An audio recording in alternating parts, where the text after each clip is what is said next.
Amém, queridos? Salmo 133, abriram. Ó, como é bom e agradável viverem unidos, irmãos.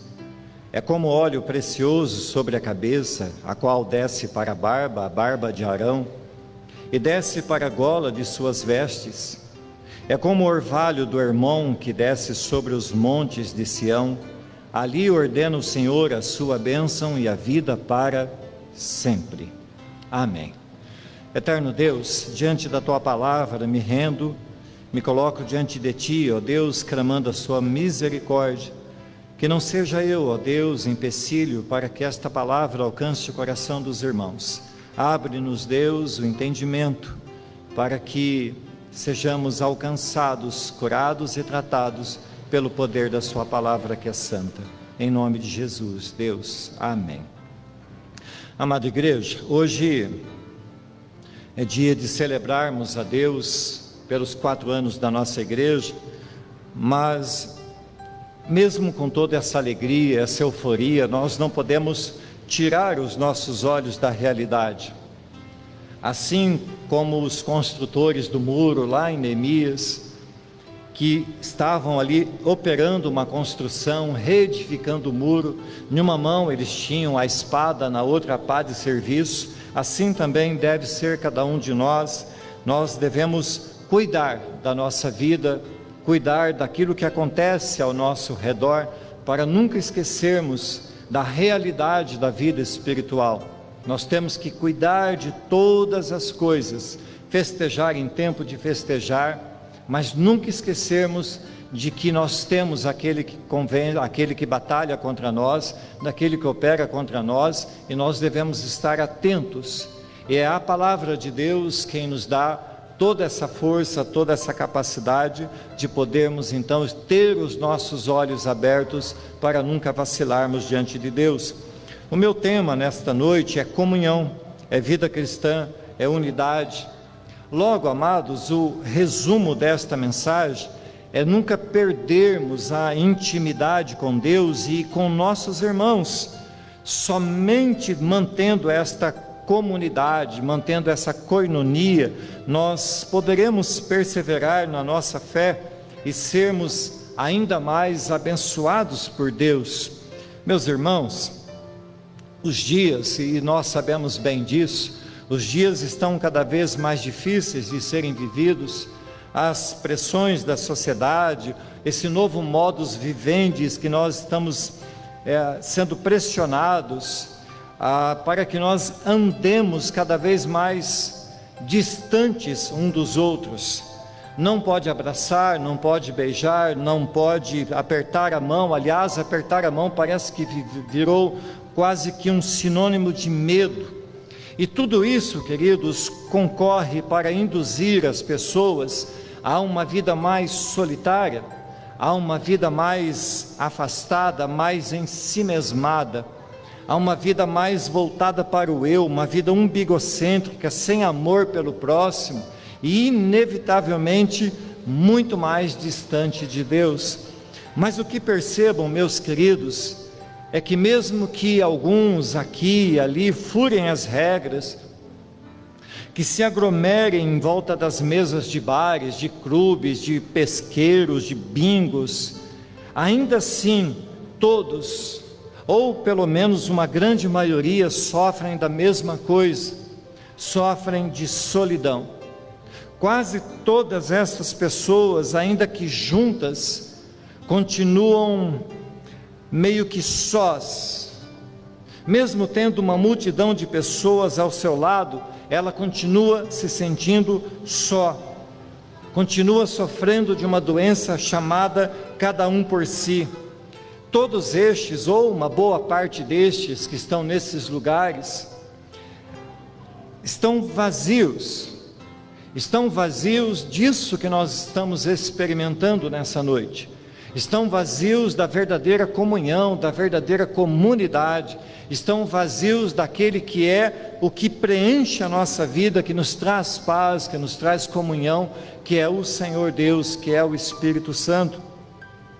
Mas, irmãos, diante de tudo isso, como nós podemos mudar a realidade? Como nós podemos mudar isso na vida das pessoas? Como deixar esse estado de eu para mim mesmo e me ajuntar ao meu próximo para então servir a Deus? Como sair de debaixo dessa redoma do individualismo? Vejam, queridos, que Deus criou o homem não para viver só. Ninguém é uma ilha, ninguém pode, ainda que queira, viver sem o contato com o seu próximo. Considerando tudo isso, irmãos, nós devemos rever os nossos princípios, nossas atitudes e nos voltarmos à vida em comunidade.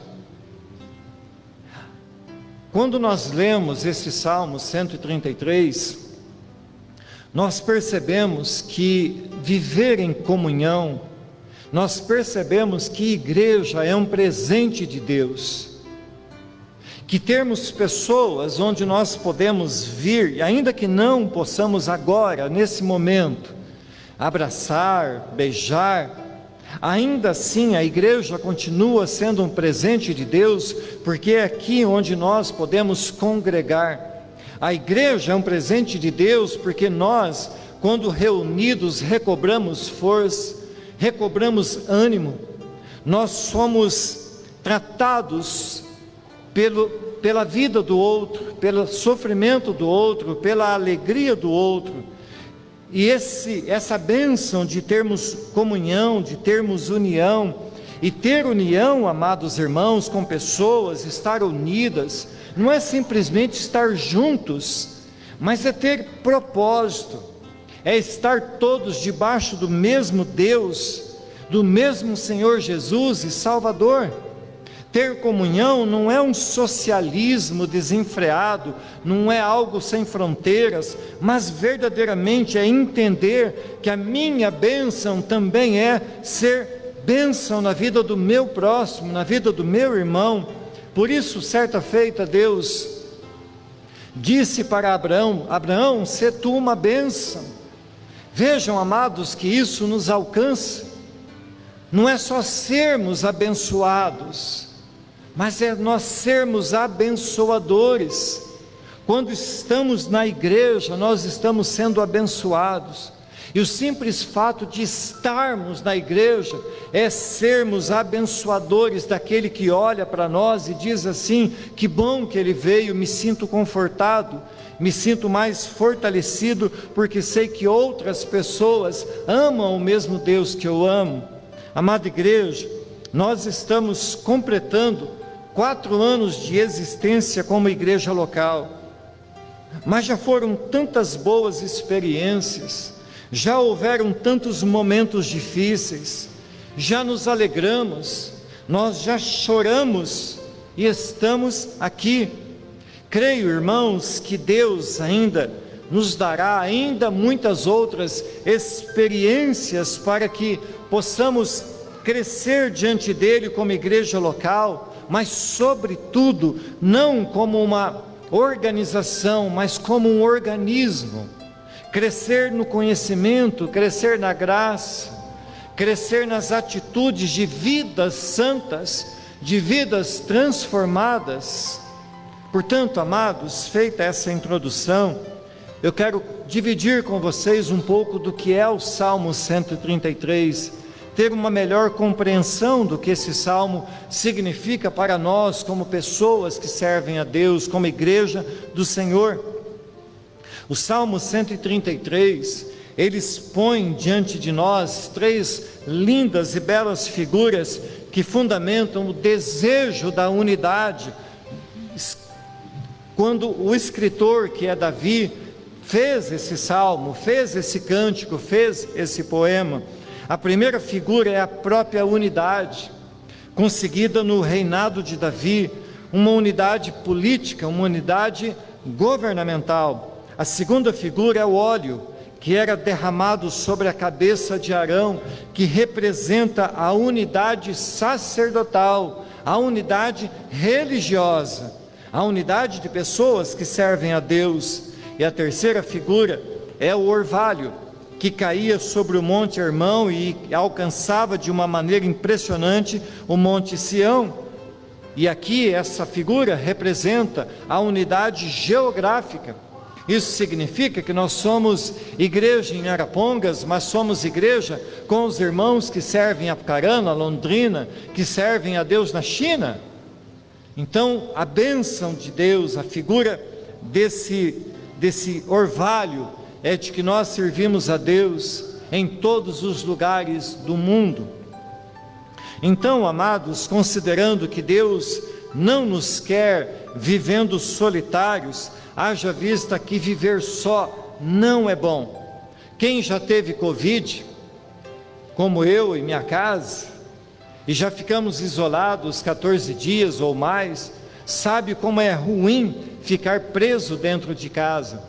Deus não quer que as pessoas andem solitárias. Quando nós lemos Provérbios 18, verso 1, diz assim: quem não gosta de estar na companhia dos outros, só está interessado em si mesmo e rejeita todos os bons conselhos.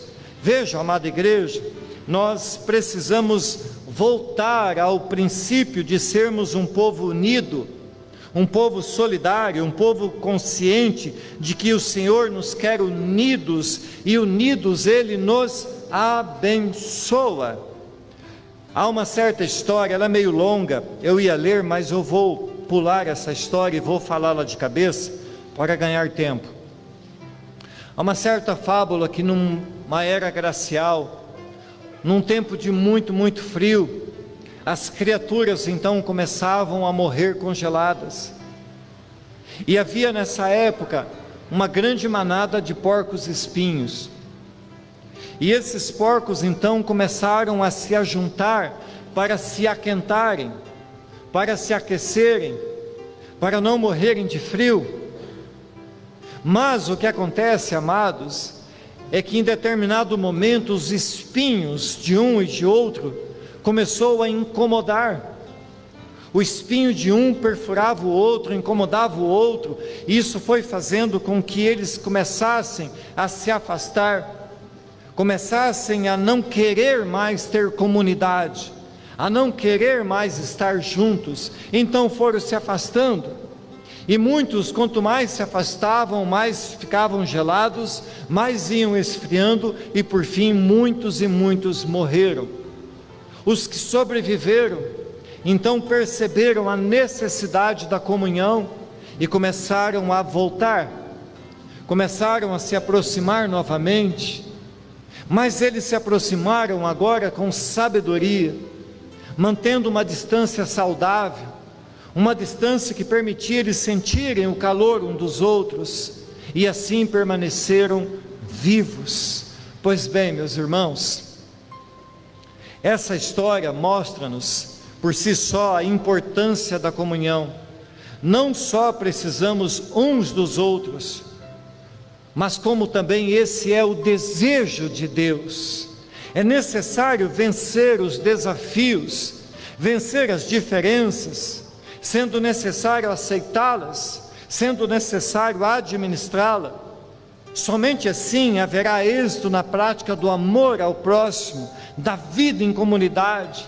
Somente assim haverá crescimento na vida espiritual, tanto individual quanto coletiva. Eu preciso aceitar os defeitos da minha esposa, ela precisa aceitar os meus defeitos e administrarmos isso.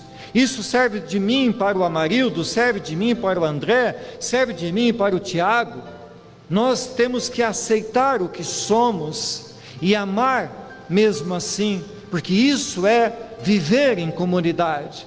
Não há pessoas perfeitas numa igreja, há pessoas em tratamento, há pessoas que estão aqui para ouvirem a palavra de Deus, serem curadas, serem transformadas, serem mudadas na sua mente, serem mudadas no seu coração, para então nós podermos suportar os espinhos que eu posso ter mais do que o outro, mas mesmo assim eles me amam, mesmo assim eu amo o outro que tem seus espinhos e que de vez ou outra me acerta com seus espinhos. Isso é viver em comunidade.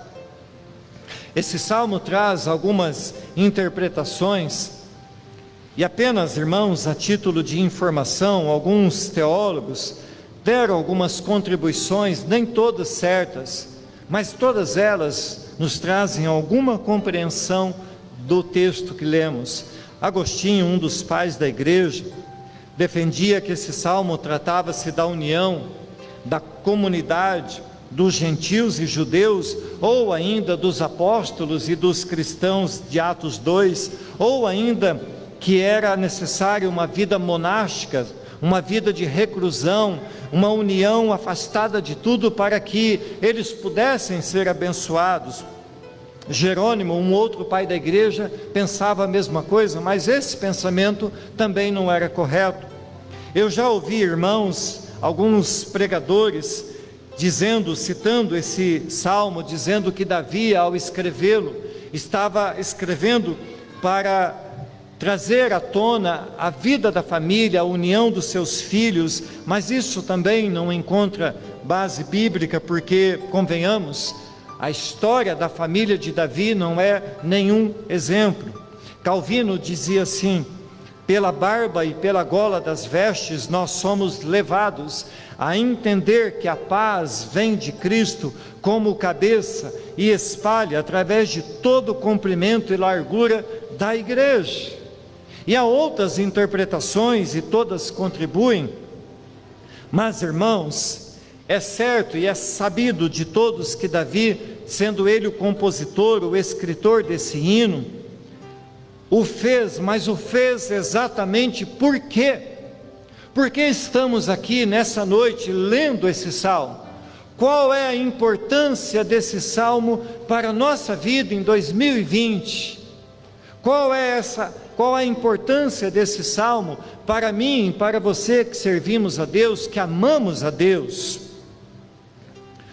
O salmo, na sua Bíblia, vai ter um subtítulo, vai estar lá, salmo de romagem, vai estar lá, cântico de degraus, cântico de subida, porque isso significava, irmãos, que o povo ia subindo para Jerusalém na época das festas, e eles iam cantando hinos de louvores, e esse salmo é um dos que eles cantavam quando iam ao templo, quando podiam voltar à casa do Senhor e celebrar a comunhão, e celebrar a unidade.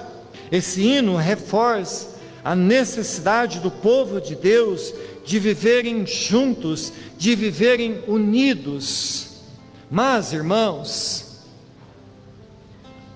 como nós lidamos com tudo isso? Como nós lidamos com a nossa percepção do que é viver unidos? Como nós lidamos com essa necessidade que o nosso espírito tem de virmos à igreja, de termos comunhão, de valorizarmos a liberdade que Deus nos tem dado?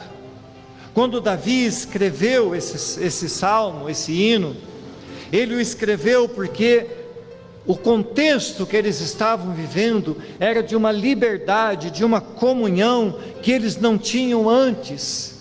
Antes de Davi, todo o povo de Israel era um povo espalhado, era um povo que não conhecia a verdadeira comunhão. Haviam 12 tribos, mas não havia o ajuntamento delas. Durante o reinado, por exemplo, de Saul governou e governou muito mal, mas não havia união dessas 12 tribos. Mas Deus levanta Davi para ser ele, o homem segundo o seu coração, para então unificar, para então reunir e transformar as 12 tribos num único povo. Quando Saul morre, então Davi assume. Uma parte do povo quis seguir Davi, uma parte do povo não quis seguir Davi e foi atrás então de Isbosete, que era filho de Saul. Houve uma guerra muito forte, uma guerra civil, muitas pessoas morreram. Passado algum tempo, irmãos, e me permitam estar aqui falando isso, mas é bom conhecermos. Passado algum tempo, então Davi vence essa guerra. Davi então se torna o rei absoluto de todo Israel. Então todas as tribos voltam a viver unidas, sem guerra, sem contendas. sem brigas, e a nação de Israel então passa a florescer. Davi se torna o rei de um único povo. Por isso, amados, ao lermos esse primeiro verso, nós devemos lembrar que a bênção seria alcançada no reinado de Davi apenas pela unidade. Se queremos, meus amados irmãos, vivermos abençoados, nós devemos amar a unidade, desejar a unidade. Davi, como um hábil guerreiro, como um homem de Deus, zeloso pelo povo, soube conduzir a nação para que andassem unidos. Amada igreja, o tema da união deve ser algo caro para nós. O tema da comunidade, da koinonia, de vivermos unidos, deve ser levado a sério por nós que somos igreja.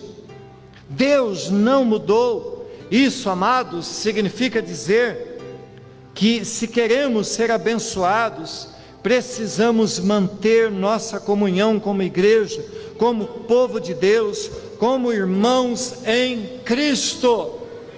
Ou nós aprendemos o valor da unidade, ou nós morreremos gelados, congelados, frios espirituais.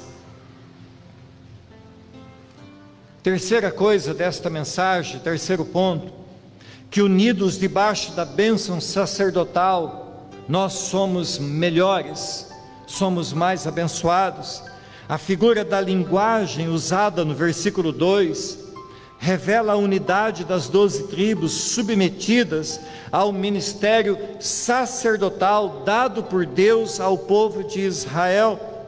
E não só isso, irmãos, esta união, como diz o texto, que é viver, que é morar, que é estar unidos, tem o forte significado do mais puro óleo descendo, escorrendo sobre a cabeça do sacerdote. Vejam o que diz o verso: é como óleo precioso sobre a cabeça, o qual desce para a barba de Arão, e desce para a gola das suas vestes. Amados irmãos, antes de pensarmos no significado deste óleo sendo derramado, desse óleo escorrendo, precisamos entender por que era precioso esse óleo. Se voltamos os nossos olhos para Êxodo 30, 22 a seguir, nós podemos ler assim: o Senhor Deus disse a Moisés: escolha especiarias mais cheirosas para fazer o azeite sagrado de ungir, seguindo a arte dos perfumistas. Em 3,5 litros de azeite, misture o seguinte: 6 quilos de mirra líquida, 3 quilos de canela, 3 quilos de cana cheirosa e 6 quilos de cássia, tudo pesado de acordo com a tabela oficial. Amados, a instituição do sacerdócio em Israel foi a forma que Deus escolheu para abençoar o seu povo, para redimir do pecado, para aceitá-los na sua presença. E tudo isso, irmãos, apontava para Cristo. Das 12 tribos, Deus escolhe a tribo de Levi para o ministério sacerdotal. Essa tribo seria o canal de Deus para a bênção de si mesma, mas também para a bênção das outras tribos. Todavia, irmãos, isso é importante que nós prestemos atenção. Todavia, se as demais tribos não permanecessem unidas, o ministério sacerdotal seria prejudicado e o povo sofreria. Quando nós observamos a descrição da cena do versículo 2, nós precisamos ter uma visão mais ampla e não isolarmos os detalhes como cabeça, barba, gola, vestes. Isso tudo tem um significado, amados. É bom lembrar que esta unção com óleo era generosa, era abundante. Portanto, todo o corpo de Arão foi ungido pelo óleo que era derramado. Nós podemos aqui, amados, dizer que sua cabeça seus ouvidos, seus olhos, sua boca, sua pele, foram totalmente ungidos de tal forma a purificar até mesmo os seus sentidos, a audição, a visão, o paladar, tato, olfato, o que também nos leva, irmãos, a um entendimento de maturidade. Quando nós caminhamos com Deus, quando o Senhor Jesus é o Senhor da nossa vida, nós somos cheios do Espírito Santo, e é esse Espírito Santo representado por esse óleo, que faz com que os nossos ouvidos sejam santificados, que os nossos olhos sejam santificados, que a nossa boca seja santificada, que o nosso corpo seja santificado. É esse Espírito Santo que nos leva à maturidade da vida cristã. E isso tudo pode nos dar, irmãos, um entendimento de total abrangência da bênção de Deus sobre o sacerdote, mas também sobre nós. O óleo descia da cabeça sobre a barba e sobre o colarinho, sobre a gola e a bainha das vestes, e ia até os pés. Este ato, irmãos, representava que esta unção alcançava as 12 tribos de Israel, que tinham seus nomes escritos em pedras de ônix sobre os ombros do sacerdote. Arão, ao ser ungido, o óleo também descia sobre as pedras e sobre os seus ombros, e também sobre o peitoral, com pedras preciosas, que representavam as 12 tribos de Israel. Isso significa que nunca uma das tribos ficaria de fora da bênção de Deus. Mas o que isso significa para nós, amada igreja? Somente na unidade é que todo Israel poderia receber por meio do único sacerdote as bênçãos que tanto almejavam. A contínua expiação pelo pecado dependia da unidade do povo de Deus.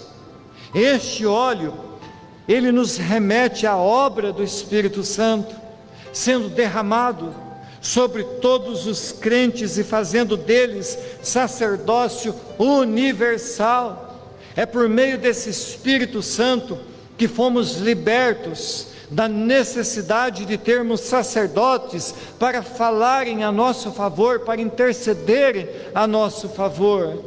Meus irmãos, hoje esse sacerdócio é representado pela Igreja de Jesus Cristo, por sua unidade. A igreja se ajunta em torno de Jesus Cristo, que é a verdade, e é em torno da doutrina de Cristo, que é a sua palavra ensinada a nós, que nós aprendemos o que é o valor da vida em comunidade, o que é o valor de estarmos reunidos para juntos celebrarmos a esse Deus. A obra de Cristo, o sumo sacerdote das nossas vidas.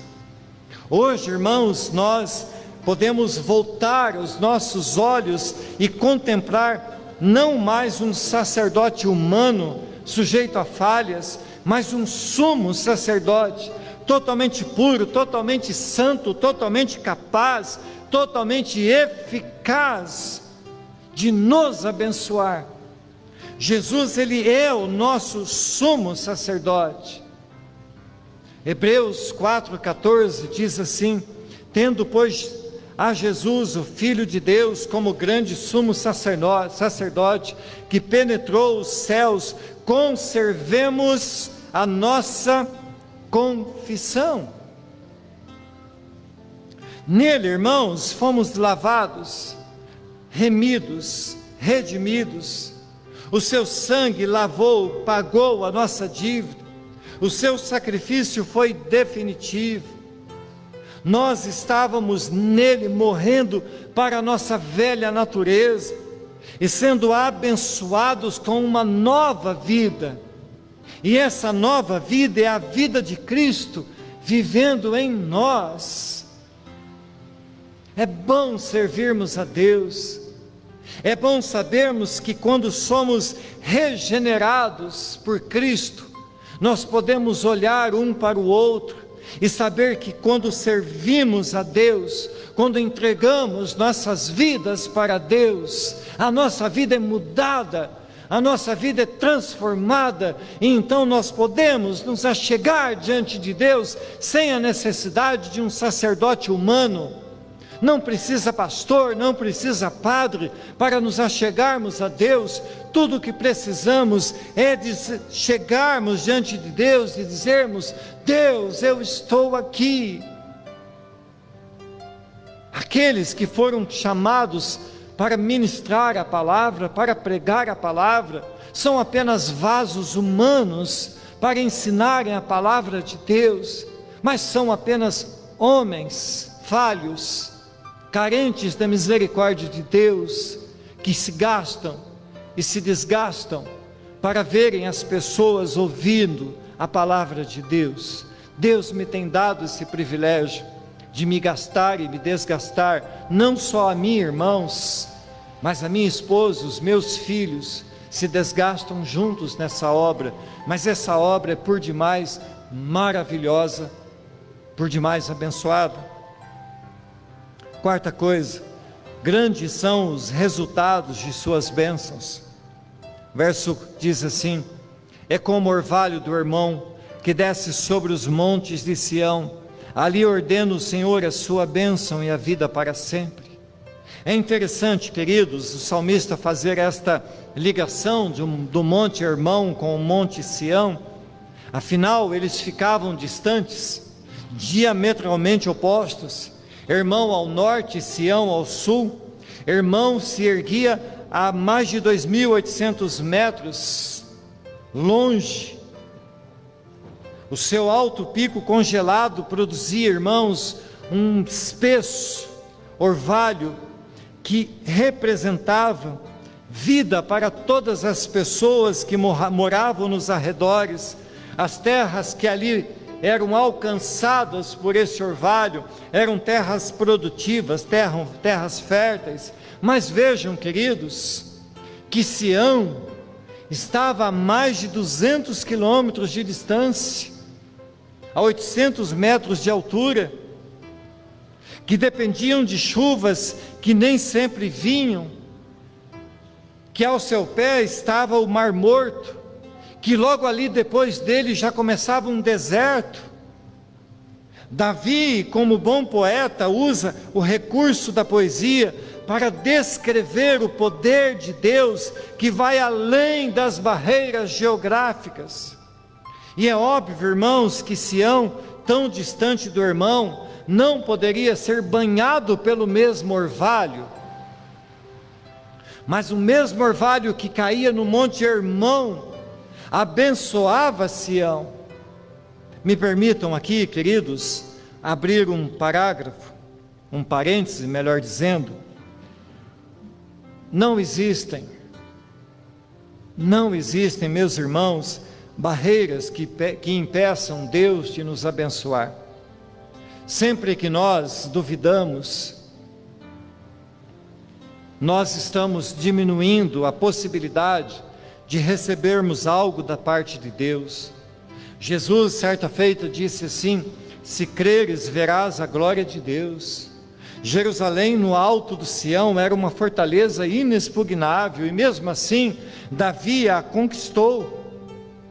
Quando a bênção de Deus está sobre nós, não existem fortalezas que possam nos impedir de continuar servindo a Deus. Quando existe união, quando existe bom senso, quando existe respeito um pelos outros, quando existe respeito pelas autoridades, quando existe em nós como comunidade o mesmo ideal, as mesmas ideias, o reino de Deus avança, a nossa vida é abençoada. Mas o nosso problema, irmãos, é que nem sempre sabemos esperar, nem sempre sabemos perdoar, nem sempre nós temos a paciência de esperar o que Deus vai fazer sobre nós. Nem sempre nós temos a paciência de esperar as bênçãos de Deus nos alcançar. Nem sempre nós queremos que caia pena orvalho sobre nós. O que nós queremos é que Deus, como diz uma certa música, rasgue os céus e desça sobre nós em torrenciais bênçãos. Mas Deus nos ensina na sua palavra a termos paciência, a sabermos esperar, porque o orvalho de Deus, ainda que seja apenas um orvalho, Ele nos alcançará no momento oportuno, no tempo certo, e nos abençoará. Às vezes, irmãos, a sua bênção desce sobre nós como a leveza de um orvalho, de forma mansa, de forma suave, mas quando Deus derrama o seu orvalho sobre nós, há a bênção. A terra ao redor do Monte Hermão era abençoada e florescia por causa deste orvalho. Mas voltando aqui, fechando esse parêntese, voltamos à pergunta: como Sião poderia ser abençoado pelo orvalho do Monte Sião, do Monte Hermão, estando ele tão distante? A resposta, irmãos, está numa figura muito marcante chamada Rio Jordão. Hermão e Sião possuem algo em comum, que é o Rio Jordão, e o Rio Jordão significa aquele que desce, e desce do norte até o sul de Israel, morrendo lá no Mar Morto. Uma das fontes do Rio Jordão é um riacho, um pequeno ribeiro, que começa ali nas bases do Hermão, chamado Bânias, e esse riozinho, é ele que produz água para o Rio Jordão, para transformar-se em bênção, levado a dezenas de quilômetros, até alcançar o Monte Sião. Ali ordena o Senhor a sua bênção para sempre. Queridos irmãos, o termo hebraico para esse ordena,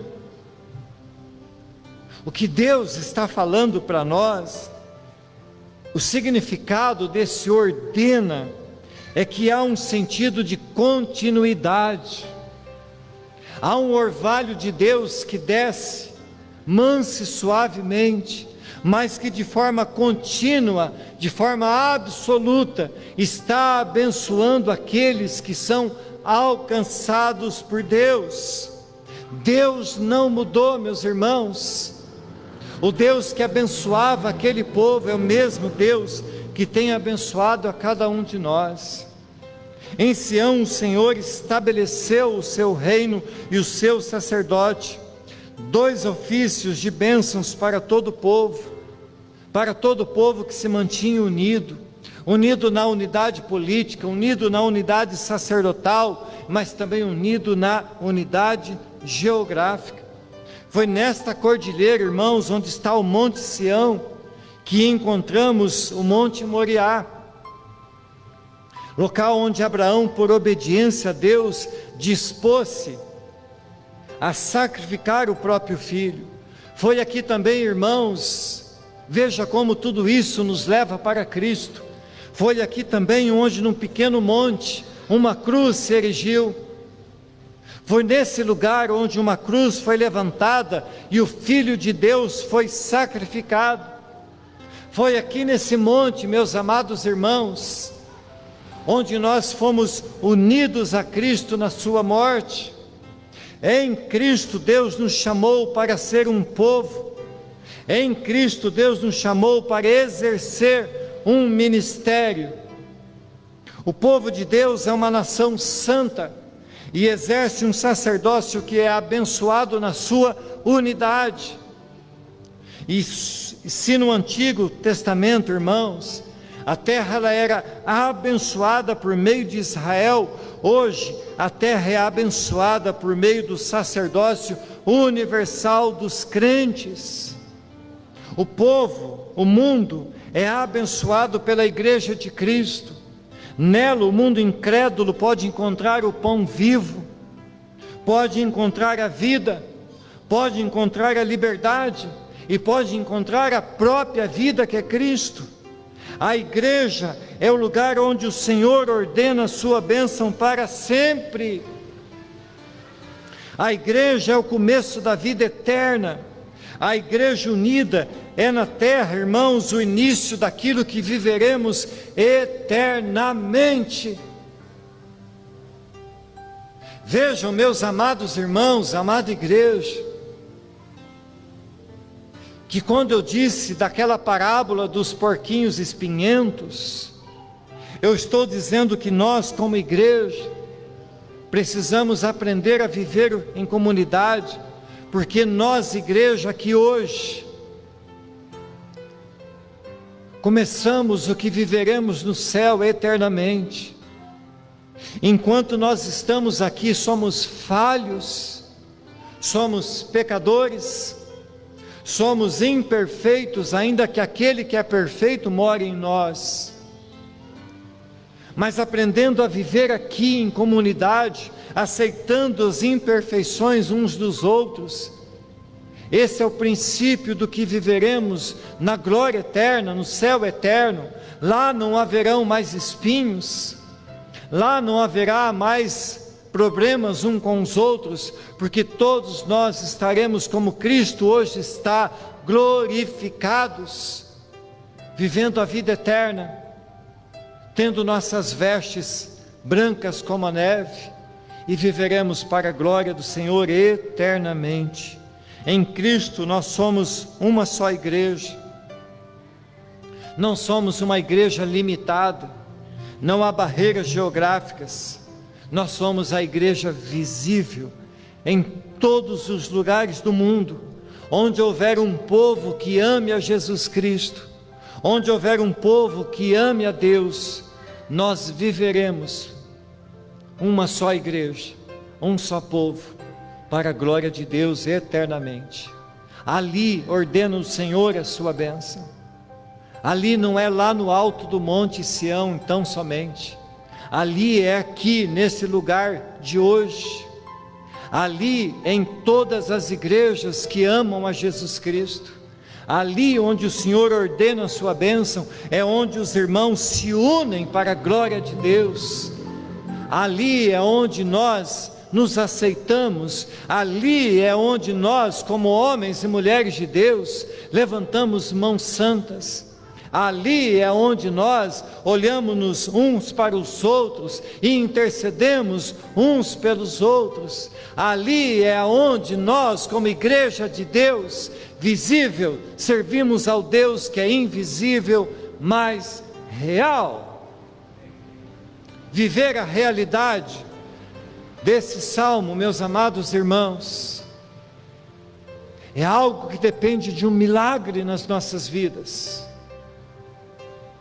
Viver em comunhão é ter a bênção do Senhor ordenada sobre nós todos os dias. Viver em comunhão, meus amados irmãos, é socorrer. Viver em comunhão é nós nos gastarmos uns pelos outros. Viver em comunhão é dividirmos o arroz e o feijão. Viver em comunhão é quando nós olhamos para aqueles que têm menos e nós dividimos o que temos. Viver em comunhão é uma bênção. É uma bênção. Amém, queridos? Assentados mesmo, vamos orar. Eterno Deus, eu quero, diante desta palavra, Senhor Deus, dizer que somos gratos. Dizer, ó Deus, que enquanto nós estivermos cantando essa última canção, nós, ó Deus, vamos dizer-te que nós agradecemos. Dizer, ó Deus, que o Senhor é a razão da nossa vida. Dizer, ó Deus, que o Senhor é tudo o que nós precisamos. Dizer, ó Deus, que se chegamos aqui, Pai, completando 4 anos desta igreja, é porque o Senhor é o nosso sustento. O Senhor é o nosso braço forte. O Senhor é o nosso auxílio. O Senhor, ó Deus, é aquele que nos está cuidando todos os dias. O Senhor é aquele que enxerga quando estamos no mar revolto e o Senhor vem ao nosso socorro. O Senhor é aquele que nos ampara com suas mãos fortes e poderosas. O Senhor é o nosso Deus. A Ti, ó Deus, louvamos. A Ti, ó Deus, elevamos louvores. A Ti, ó Deus, celebramos, porque só Tu és digno de honra, só Tu és digno de glória, de louvor e majestade. A Ti, ó Deus, seja honra, seja glória, para todos sempre, em nome de Jesus. Amém. Amém.